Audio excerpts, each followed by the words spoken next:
Now,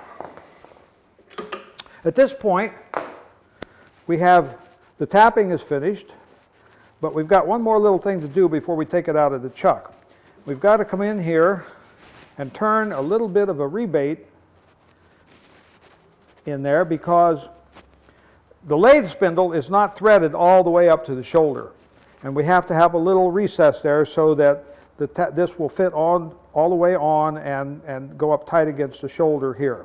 So I'm going to turn a little recess in there, and in order to do that I'm going to need to speed my lathe up again, so I'm going to run that on up to about 1800 RPM,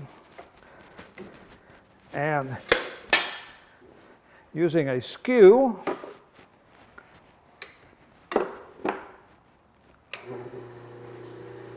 get this out of the way. A good idea to take your center out because it's got a sharp point in it, and while you're turning around like this, you could poke yourself with that. So I'm just going to take that center clear out of there. Now I'm going to come in with my skew and make a little recess.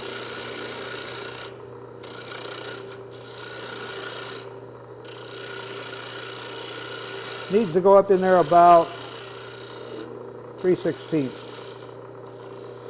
That'll be plenty.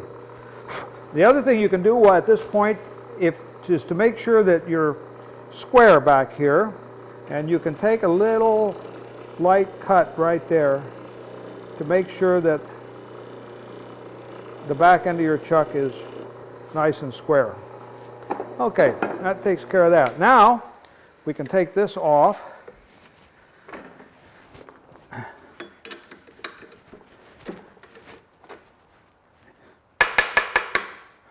It's all threaded. We can take this off. We can take the chuck off.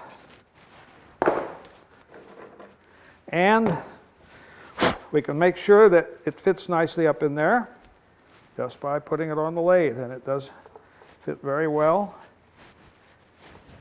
and seats up tight against the shoulder here. Now we're ready to turn the shape that we want.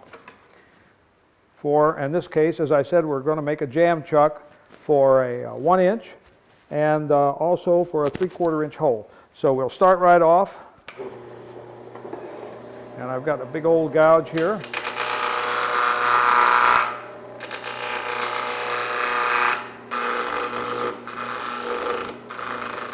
Now I'm going to leave a square at the back end of this because that makes it a little easier to grab hold of if it's on very tight.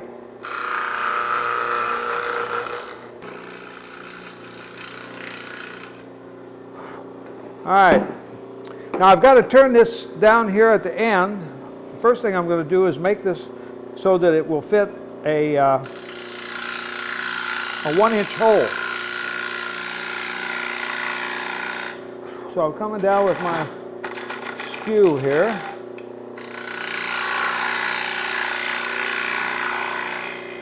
There's probably a better tool to use for this, but this seems to work all right.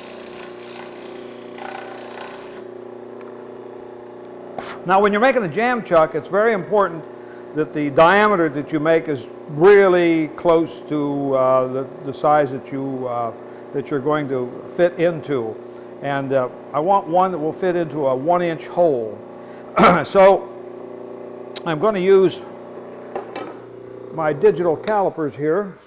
When I get down to close to 1 inch, what looks like close to 1 inch, I'll set my digital calipers up and take a measurement.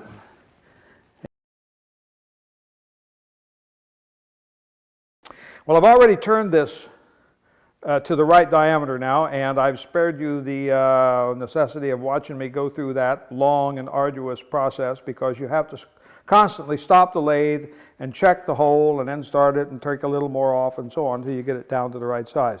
Now this 1 inch hole here will fit on that larger one of the two there just nicely, and I can bring my tailstock up now when I want to turn the shape on this piece, and it will hold it perfectly well and keep it concentric.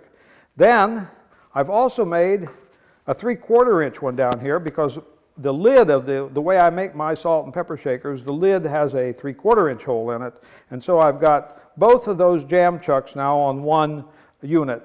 And as you can see, this comes right off of there. I can take it off and put it on as many times as I want, and I can make hundreds of probably of salt and pepper shakers using this little jam chuck to turn them. So at this point we have finished, or virtually finished, our little jam chuck. And this is what it will look like when it's all done. You can also make face plates and a lot of other useful fixtures for holding parts on the lathe, and the chucks that you make can be used over and over again because they remain concentric, and you can always change them a little bit to modify them for whatever you want to use them for. Anyway, that's how the Spindle Tap works. You can get these now from probably most of your, or you will be able to very shortly, be able to get most of these Spindle Taps from your favorite supplier, catalog, and store.